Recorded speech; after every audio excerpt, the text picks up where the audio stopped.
کریں اور P T V میں اشتہار دیں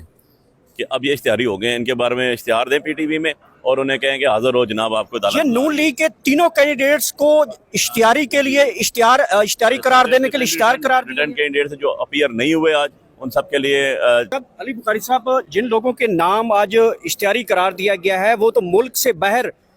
بھی بھاگ سکتے ہیں، تو آپ نے ان کا نام ای سی ایل میں ڈلوانے کے لیے درخواست وغیرہ دائر کی ہے؟ اس میں ایک اہم موقع ہے جب یہ لوگوں کو پتہ چلے گا کہ ان کو عدالت کا سامنا ہے تو لوگ عموماً ملک چھوڑ کے فرار ہو جاتے ہیں۔ اس وقت ہمارے ساتھ علی بخاری صاحب موجود ہیں، سینئر وکیل ہیں اور پاکستان تحریک انصاف کے اسلام آباد کے یہاں کے امیدوار بھی ہیں۔ سر بتائیے گا کہ آج تو جج صاحب نے بلایا ہوا تھا، لیکن اس کے باوجود جج صاحب کے حکم کی تعمیل نہیں کی گئی، نہ آر او پیش ہو رہے ہیں، نہ نون لیگ والے کینڈیڈیٹس پیش ہو رہے ہیں، وجہ کیا سامنے آ رہی ہے؟ بسم اللہ الرحمن الرحیم، گور بہت شکریہ آپ کا جی۔ اس کے اوپر میں پہلے یہ بتا دوں جن نے آج ایک آرڈر اور بھی کیا ہے اور انہوں نے کہا ہے کہ آپ ان کے سب کو دوبارہ نوٹس کریں اور پی ٹی وی میں اشتہار دیں کہ اب یہ اشتہاری ہو گئے ہیں، ان کے بارے میں اشتہار دیں پی ٹی وی میں اور انہیں کہیں کہ حاضر ہو جناب آپ کو یہ عدالت نون لیگ کے تینوں کینڈیڈیٹس کو اشتہاری کے لیے اشتہاری قرار دینے کے لیے اشتہار قرار دیا ریٹرن کینڈیڈیٹ جو اپیئر نہیں ہوئے آج ان سب کے لیے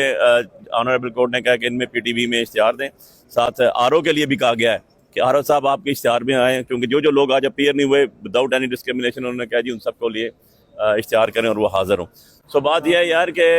جب بندہ حق پہ ہوتا ہے نا تو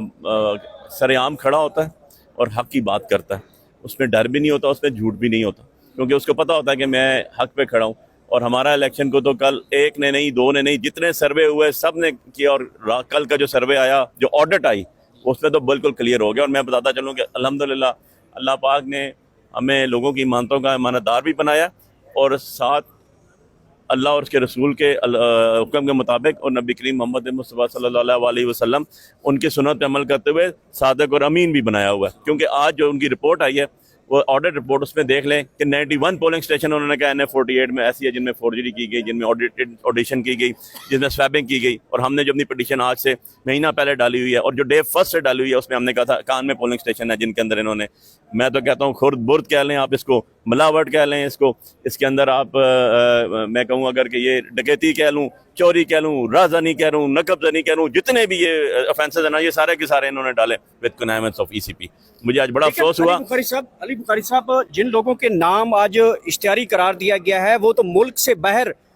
بھی بھاگ سکتے ہیں، تو آپ نے ان کا نام ای سی ایل میں ڈلوانے کے لیے درخواست وغیرہ دائر کی ہے؟ اس میں ایک اہم موقع ہے جب یہ لوگوں کو پتہ چلے گا کہ ان کو عدالت کا سامنا ہے تو لوگ عموماً ملک چھوڑ کے فرار ہو جاتے ہیں، تو آپ کو چاہیے تھا ای سی ایل میں نام ڈلواتے تاکہ یہ ملک کے اندر ہیں اور کل کو یہ عدالت کے سامنے پیش ہو سکے۔ دیکھیں اس میں دو چیزیں میں کلیئر کر دوں، ایک ہوتا ہے اشتہاری، ایک ہوتا ہے اشتہار۔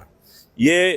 ہمیں ان کو بلانے کے لیے جج صاحب نے کہا آپ پی ٹی وی پہ لگائیں، تاکہ پی ٹی وی تو دیکھتے ہی ہوں گے نا، وہ باقی چینلز تو ان کے اللہ پلے ہے کچھ نہیں، تو پی ٹی وی میں کم سے کم ان کو اتنا پتہ چل جائے کہ ایڈ آ رہا ہے کہ ہمیں عدالت بلا رہی ہے آج ہیں۔ تو بات ہے ECP میں جانے کی ضرورت، مجھے ECL میں ان کے نام ڈالنے کی ضرورت نہیں ہے، کیونکہ میں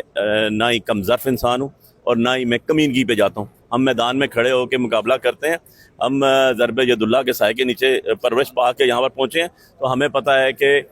جو میدان میں کھڑا ہونے والا کھلاڑی ہوتا ہے وہی جیتتا ہے۔ جو چوروں کی طرح چھپ کے پیچھے سے وار کرتا ہے، جو اپنے آپ کو چھپا کے رکھتا ہے اور سامنے آنے سے ڈرتا ہے، کیونکہ ان کے پاس کچھ بھی نہیں ہے۔ جس کے پاس کچھ نہیں ہوتا، جس کو کہنے کے لیے کوئی بات نہیں ہوتی، جن کے پاس اپنے آپ کو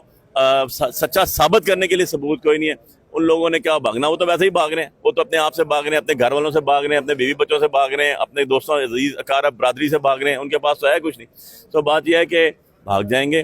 تو ECP تو یہاں ہی ہے نا، بھاگ جائیں گے تو RO تو یہاں ہی ہے، انہی کی وجہ سے ہوا نا، یہی رسپانسیبل ہے، تو دے ول فیس دی کانسیکوینسز۔ بہت بہت شکریہ۔ اس وقت اسلام آباد ہائی کورٹ میں اہم کیس کی سماعت مکمل ہوئی ہے، نیکسٹ جو ہے وہ تاریخ دے دی گئی ہے۔ اب دیکھنا ہوگا کہ مسلم لیگ نون کے کینڈیڈیٹس اور RO جن کے اوپر الزام ہے کہ وہ فارم 47 کے ذریعے ان کی گورنمنٹ بنائی ہے، بہرحال یوں لگ رہا ہے کہ جیسے اب اسلام آباد کی جو سیٹیں ہیں وہ بارش کا پہلا قطرہ ثابت ہو رہی ہے اور PTI کی طرف وہ سیٹیں دکھائی دیتی ہوئی جا رہی ہیں۔